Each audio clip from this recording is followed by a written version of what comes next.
Alors bonjour à toutes et à tous et bienvenue sur la chaîne du projet Solidark. Cette petite vidéo a pour objectif de vous expliquer comment télécharger, comment paramétrer et surtout comment utiliser MetaMask. Pour rappel, MetaMask est l'un des plus célèbres portefeuilles numériques décentralisés. Il vous permettra donc d'acheter et de conserver des crypto-monnaies, mais aussi de communiquer avec le Web 3.0, donc avec les différentes blockchains ainsi qu'avec la finance décentralisée. Voilà. Alors tout d'abord, il vous faudra télécharger MetaMask. Pour ça, il y a deux possibilités. Vous pouvez soit télécharger l'application mobile, ce qui est relativement simple, mais vous pouvez aussi obtenir MetaMask en téléchargeant l'extension qui fonctionne sur Google Chrome. Pour ce faire, vous pouvez directement aller sur le site metamask.io, vous téléchargez l'extension et vous l'ajoutez à Google Chrome. Ensuite, l'extension apparaîtra en haut à droite de votre écran. Maintenant que vous avez téléchargé MetaMask, vous avez la possibilité d'importer un portefeuille déjà existant ou alors vous pouvez décider d'en créer un nouveau. Et c'est justement ce qu'on va faire. Vous allez donc commencer par vous attribuer un mot de passe que vous pourrez modifier par la suite, mais le plus important, c'est ce qui va apparaître maintenant, c'est-à-dire la phrase secrète de récupération. Cette phrase, ou plutôt cette suite de mots, je vous conseille de la copier, voire même de l'imprimer à un ou plusieurs exemplaires et de la conserver dans un coffre ou dans un classeur à l'abri des regards. N'oubliez pas que cette phrase est ultra confidentielle. Elle vous permettra de récupérer votre compte si par malheur vous avez perdu votre mot de passe. Voilà, le compte est maintenant créé. Vous avez désormais accès à votre portefeuille. Comme vous pouvez le constater, ce portefeuille est d'abord uniquement paramétré pour fonctionner sur le réseau de la blockchain Ethereum.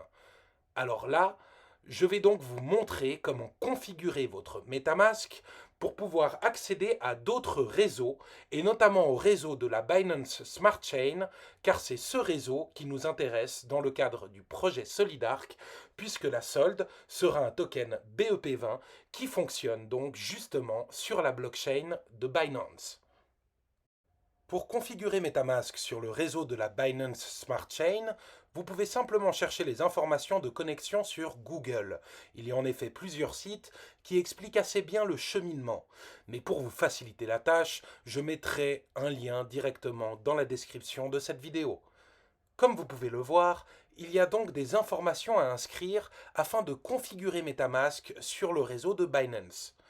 Vous allez donc devoir ouvrir l'onglet Ajouter un réseau depuis MetaMask, et ensuite vous pourrez copier-coller les informations nécessaires à la configuration du réseau. Petite précision, il est important de noter les informations du mainnet, c'est-à-dire du réseau principal, et pas du testnet.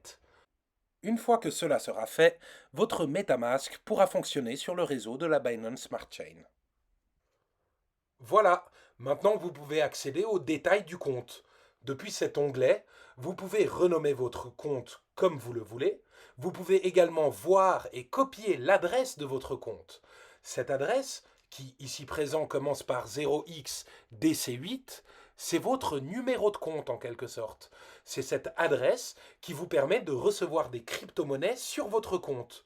Vous pouvez facilement la copier ou la scanner en utilisant le QR code ici présent. Maintenant, je vais vous parler de votre clé privée.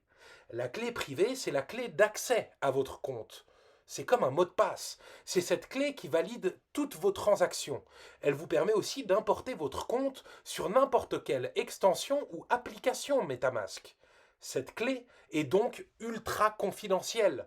Elle est tout autant confidentielle que votre phrase secrète de récupération.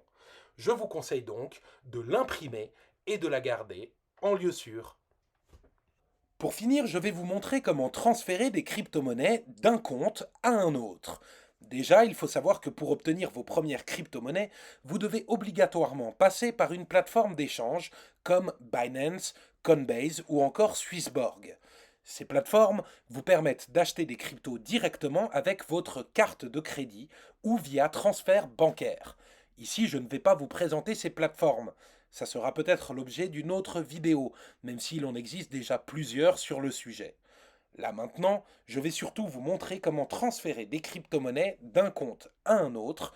Et dans ce cas précis, je vais transférer des BNB de mon compte Binance à ce compte MetaMask que nous venons d'ouvrir ensemble. Même si ça peut paraître un peu compliqué, c'est en fait relativement simple. Sur chaque plateforme d'échange, il existe un onglet qui vous permet de retirer ou de transférer des cryptos d'un compte à un autre. Il vous suffit donc de choisir la crypto-monnaie que vous souhaitez transférer. Pour cet exemple, il s'agira du BNB. Vous entrez aussi le montant que vous souhaitez transférer. Pour cette vidéo, on va transférer 0,01 BNB. Et ensuite, vous pouvez coller l'adresse de votre compte de destination. Pour chercher votre adresse, vous allez donc évidemment sur votre MetaMask et vous pouvez simplement la copier puis la coller sur Binance à l'endroit prévu pour ça. Avant de valider la transaction, il vous suffira de vérifier qu'on est sur le bon réseau. Ici, c'est le réseau de la Binance Smart Chain, même si normalement, aujourd'hui, la plupart des grosses plateformes sélectionnent déjà automatiquement le bon réseau pour vous. Une fois que ça sera fait, vous pouvez valider la transaction qui peut prendre entre 2 à 15 minutes. Tout dépend du niveau de saturation du réseau. Et voilà, on a bien reçu nos BNB sur notre compte MetaMask. Vous pouvez voir qu'on en a reçu 0,0095 parce qu'il y a évidemment des petits frais de transaction qui sont imputés lors de chaque transaction. Et voilà, cette vidéo est à présent terminée. J'espère qu'elle vous aura été utile. N'hésitez pas à vous abonner à notre chaîne et surtout à regarder nos autres vidéos et notamment celles qui présentent le projet Solidark.